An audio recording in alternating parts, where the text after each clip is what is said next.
Se despide del Ministerio de Igualdad Juan Carlos Florián, se despide en los mismos términos en que trabajó durante su fugaz paso por el ministerio, con una descripción de a quiénes está dirigido ese ministerio. Y llega al Ministerio de Igualdad Alfredo Acosta, que es un dirigente indígena del pueblo Nasa, fue dirigente de la ONIC, ha sido dirigente indígena durante los últimos 14 años. Señor ministro Acosta, bienvenido a Blue Radio. Ministro, buenos días. Buenos días, doctor Néstor, un saludo de armonía. ¿Dónde se encuentra usted? Que oigo pajaritos al fondo. Por Cauca, en mi territorio, en mi municipio Caloto, Cauca. ¿Está en Caloto en este momento? Sí, en Caloto, Cauca. ¿Cuándo asume el ministerio? ¿Cuándo se posesiona, ministro? Yo espero que de hoy yo creo que el lunes, después de los 3 días de la publicación de la hoja, yo creo que el lunes, martes, esta semana que viene estaríamos haciendo el ejercicio. ¿Ya tiene los papeles, los requisitos? Sí, allá hay unos requisitos que hay que hacer de ley y de lo de salud, entonces estamos organizando de lo de salud. Vale. Señora Acosta, como usted sabe, se ha armado una tormenta alrededor de ese tema de los requisitos. Quisiera preguntarle cuál es su respuesta, que la debe tener muy organizada, para quienes están diciendo que usted no tiene los méritos para ser ministro. Pues yo pienso que pues todo el mundo piensa diferente, pero yo los invito a que me conozcan, a que sepan, a conocernos. Yo creo que yo tengo los méritos, porque un primer mérito, bueno, son los académicos, que yo no voy a rechazar, es mejor. Pero primer mérito es la honestidad la identidad y el compromiso. Yo he tenido un compromiso con Colombia muy fuerte, no solo desde el movimiento indígena. El compromiso mío de defensa de la vida ha sido muy fuerte en los territorios, en toda Colombia. Yo he hecho ese ejercicio de protección de la vida, de cuidar la vida. He sido víctima del conflicto por muchos tiempos, todo lo que hemos vivido los colombianos. Creo que este ministerio se trata de la igualdad y aquí hay que tener un corazón muy limpio, muy fuerte, muy honesto para atenderlo. Después vendrá lo académico. Pues yo en la hoja de vida estoy bachiller, pero yo he sido profesor, he acompañado este ejercicio. Creo que yo entiendo a la gente, ¿no? ¿Ha sido profesor de qué? Discúlpeme. Yo soy profesor de primaria, porque yo me he formado en la escuela, en la universidad indígena. He estado en la universidad indígena, un poco, que eso de pronto no aparece entre los títulos, como le dijera, como sí, entre las oficiales como tal, pero hemos estado todo un proceso de formación para trabajar con niños, para trabajar. Yo fui profesor en Toribío, Cauca, donde el conflicto era tan fuerte, profesor indígena, profesor bilingüe. Fui profesor también nombrado por el departamento del Cauca, y no lo puse allí porque bueno, ahí estará, pero yo he acompañado casi todo el país, Premio Nacional de Paz, pues creo que aquí hay que ponerle mucha voluntad y ponerle mucha fuerza, mucha tenacidad en este ejercicio, y pues para eso estamos. Yo respondo con toda la humildad, con todo el respeto y el cariño de los que de pronto no hemos tenido título, no porque hemos querido, pero tenemos toda la dignidad y todo el respeto y el amor por sacar las cosas adelante. Y yo me he curtido de eso, a pesar de la violencia que me atacó tan joven cuando me desaparecen a mi papá. Pero ahí vamos, mi mamá sacó los 5 profesionales, mi hijo, mis otros hermanos no tienen título. Yo, por circunstancia, me tocó moverme en otros escenarios de todo esto. Mi título me lo da la vida, me lo da pues este trabajo y que he hecho por las comunidades, no solo indígenas, porque me ha tocado salvar a todos. El país lo conoce porque usted ha sido muy activo defensor de comunidades indígenas, casi beligerante, si me permite la expresión. Pues hay videos circulando que demuestran, yo no sé si hostilidad o beligerancia o verticalidad suya a la hora de enfrentar a la fuerza pública. ¿No le parece una paradoja que ahora va a terminar usted representando al Estado al que combatió usted como indígena en el pasado, señora Acosta? Néstor, mira, también ahorita recuerdo que también fue paradójico, como cuando encontramos los niños Mocutuy, pues yo me recordé, yo abracé un soldado con toda la fuerza, y yo nunca había abrazado a un soldado, te lo digo, O sea, cuando encontramos los niños de Mucutuy, porque yo estuve allá en la Operación Esperanza como guardia indígena, y yo nunca había abrazado a un soldado, y ese día nos abrazamos tan fuerte por ese logro que después de 20 años pasa eso, y después yo recuerdo a este sargento que yo creo que a mí me partió el alma por la situación del conflicto. A mí me dolió que pues tener que llegar como a esas confrontaciones donde perdemos todos. Y como lo he dicho, eso es un ejercicio que se ha hecho desde las comunidades, y es paradójico, sí, pero cuando el presidente Santos da lo de la paz, nosotros íbamos a hacer un proceso. Yo andaba buscando al sargento para ir a hacer todo un ejercicio como de armonización, le llamamos nosotros, le llaman reconciliación, pero armonización es necesario, buscar al sargento, pedirle perdón y abrazarnos y decir, mandar un mensaje como bonito, porque la violencia, nosotros, eso en una confrontación ese día, nosotros, así como pasó en la confrontación allá, esa es confrontación que hubo ahí, que siempre que la ven allí en lo que han pasado, también abajo, la comunidad confrontada contra la guerrilla, había enfrentamientos, el ministro Santos llegó a Toribío, la comunidad se reunió con él, era un escenario bastante fuerte en ese tiempo, me acuerdo, y pues que a uno lo marca, a mí me ha marcado eso, y pues ¿qué fue lo que pasó? Creo que es paradójico. Claro, ya le voy a preguntar por esto, porque usted nos dice que se arrepintió después, que buscó al sargento para pedirle perdón, y nos habla luego del abrazo que se da con los militares con los que logran el rescate de los niños Mucutuy muchos años después. Pero ¿cuál es la historia detrás de ese episodio en el que un grupo de indígenas, entre los que estaba usted, terminan sacando a la fuerza a un grupo de militares de esa zona del Cauca? Incluso sacan cargado al sargento, el sargento termina llorando, la imagen le da la vuelta al mundo. Sí, eso fue en el escenario, eso fue en el Cerro del Berlín, municipio de Toribío, uno de los cerros más altos, un sitio sagrado, arriba del municipio de Toribío, arriba, un resguardo de San Francisco entre Jambaló y Toribío, un cerro y allá era un cerro sagrado. Entonces, en un ejercicio de autonomía, en un ejercicio, pues allá había una confrontación. Al principio, cuando recién llegamos, porque nosotros estuvimos allá, pues nos prestamos la olla, hicimos aguapanela con los soldados, conversamos, y después se dio esa confrontación que yo no me gustaría que se diera, no, y en eso, por eso, no me gusta la confrontación, me gusta más bien el diálogo y el poder conversar. Se dio eso en ese escenario, en un ejercicio de jurisdicción, con todo el conflicto que pasaba. Las autoridades ordenan ese ejercicio. Entonces yo como guardia indígena acompañé ese proceso, lo acompañé, y allí estuvimos en ese. Después yo, con las fuerzas militares, yo traté de buscar, de mirar a ver cómo hacíamos un ejercicio de reconciliación, porque me parecía que había afectado, pues me ha afectado a mí también, y ha afectado al ejército, al soldado, y mandar un mensaje. Y por eso yo traté de buscar, íbamos a hacer como una especie de entre soldados y guardias indígenas, hacer unas mingas que nosotros le llamamos hicimos como un plan, sí, para rearmonizar, para retomar.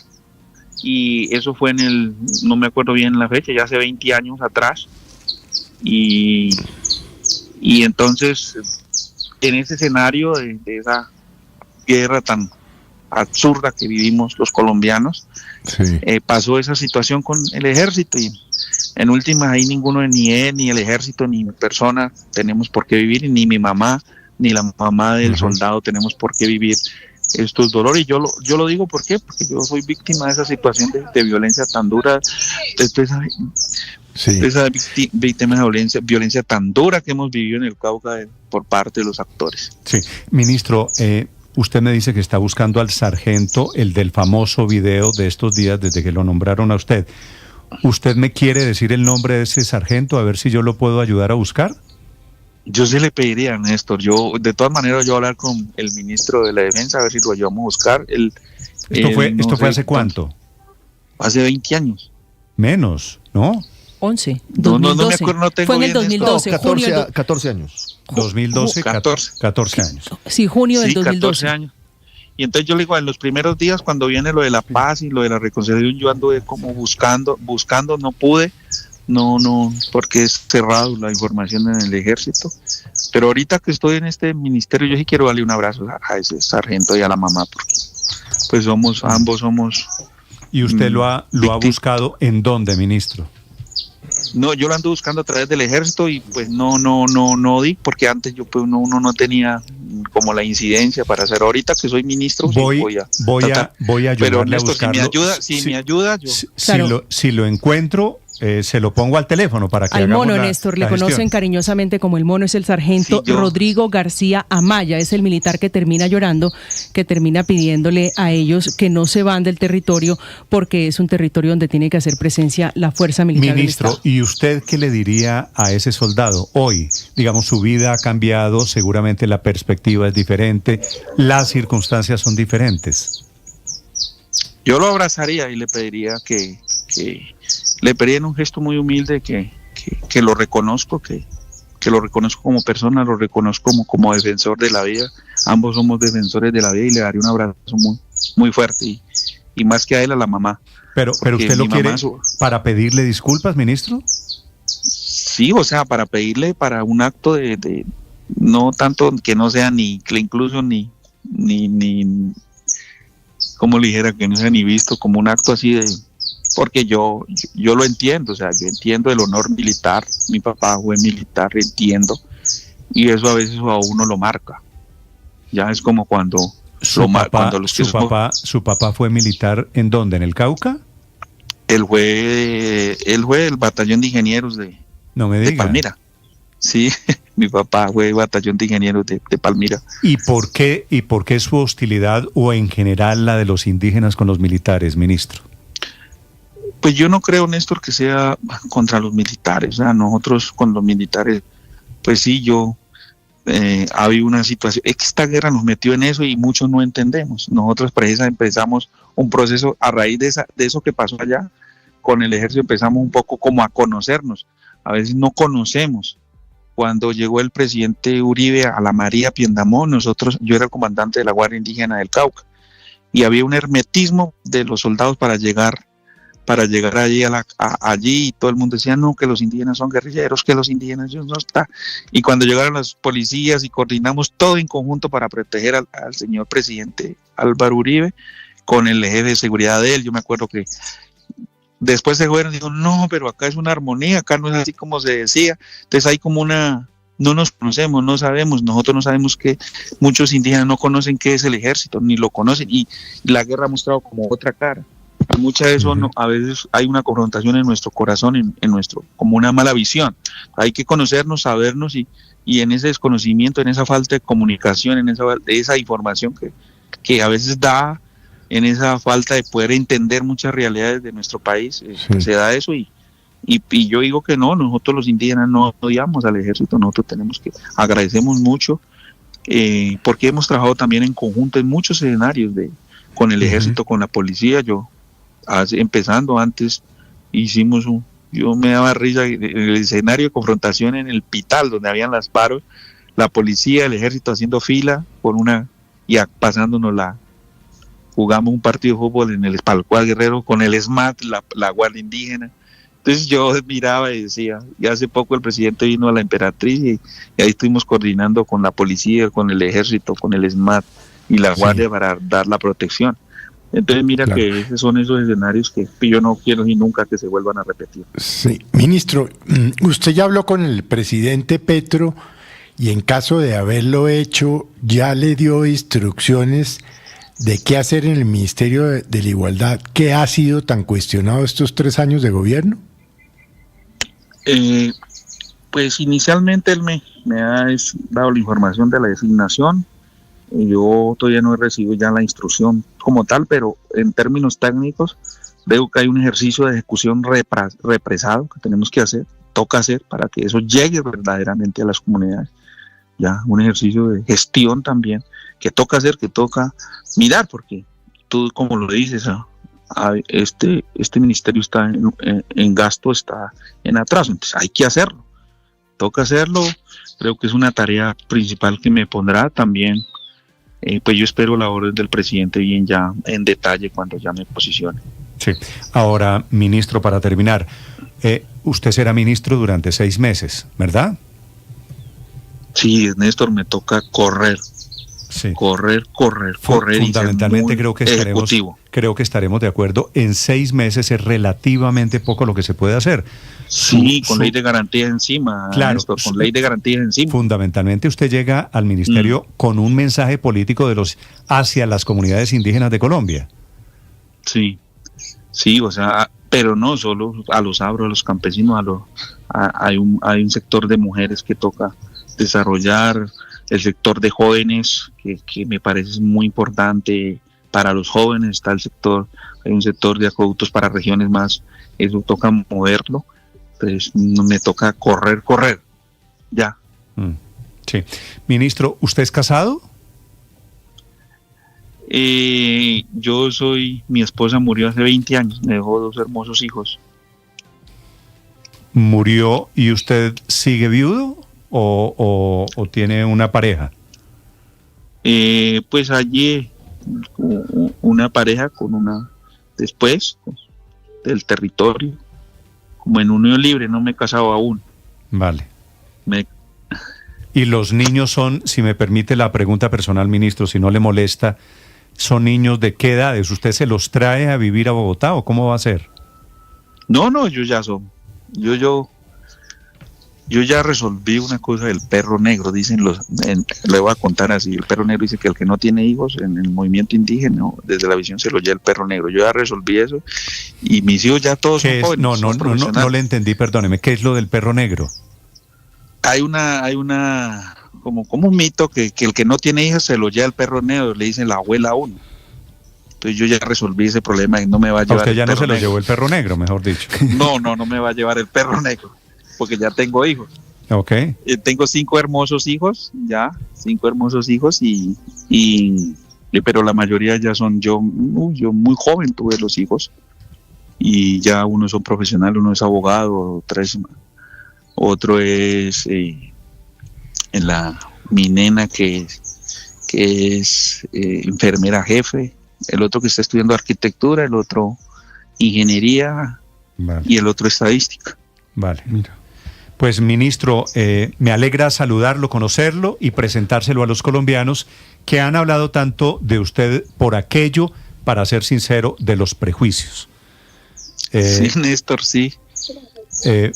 Indígena con bachillerato ha sido la caricatura de estos días, ¿cierto? Sí. Indígena sin preparación llega al Ministerio de Igualdad. Me alegra conocerlo, ministro, me alegra presentarlo. Un hombre reposado, muy diferente al de la imagen aquella de la agresión contra el sargento del ejército de hace 14 años. Sí, la historia nos curte, Nelson, y nos cambia. Un abrazo. Un abrazo, ministro, para usted. Gracias.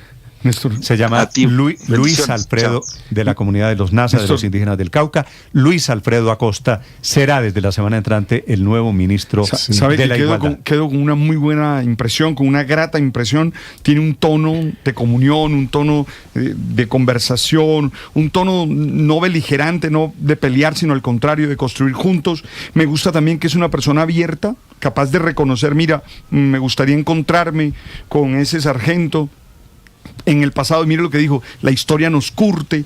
Y tercero, me parece consciente de la situación del ministerio.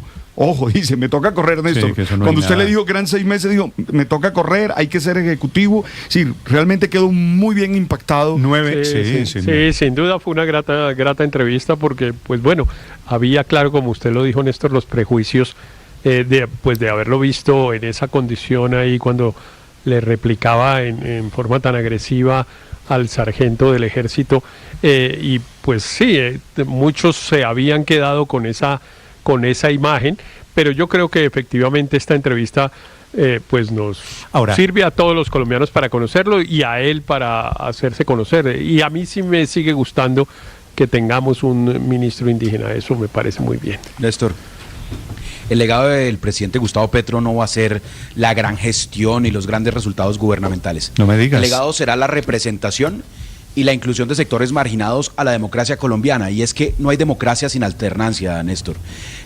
Y por eso ese 30% del país que se ha sentido excluido, y yo creo que el hoy ministro de Igualdad, cuando lo vimos en esas imágenes con el sargento, seguramente estaba lleno de rabia contra la fuerza pública que representaba justamente ese Estado del cual él no se sentía parte. Y yo creo que esa inclusión, esta es la forma como esas comunidades que históricamente han confrontado a los militares, porque los ven como adversarios, pues ahora los defienden y defienden a su fuerza pública y los quieren abrazar. Así es como se completa la democracia en Colombia, y ojalá la próxima generación de líderes de izquierda y de líderes sociales estén muy bien preparados. Luis Ernesto, solo le agregaría, él habla del error que cometió hace 14 años. Y lo reconoce. Es decir, no vamos a ser más papistas que el Papa, claro, que era el Estado opresor y que era el excluido legítimamente protestando. No, él cometió un error, lo está reconociendo esta mañana. Lo reconoce, y creo que ese reconocimiento del error, inclusive el interés de pedir perdón y de, como dijo él, abrazarse con el sargento y su mamá, pues es una intención de reparar, y de eso es de lo que se trata, que uno los errores, además de reconocerlos, los repare.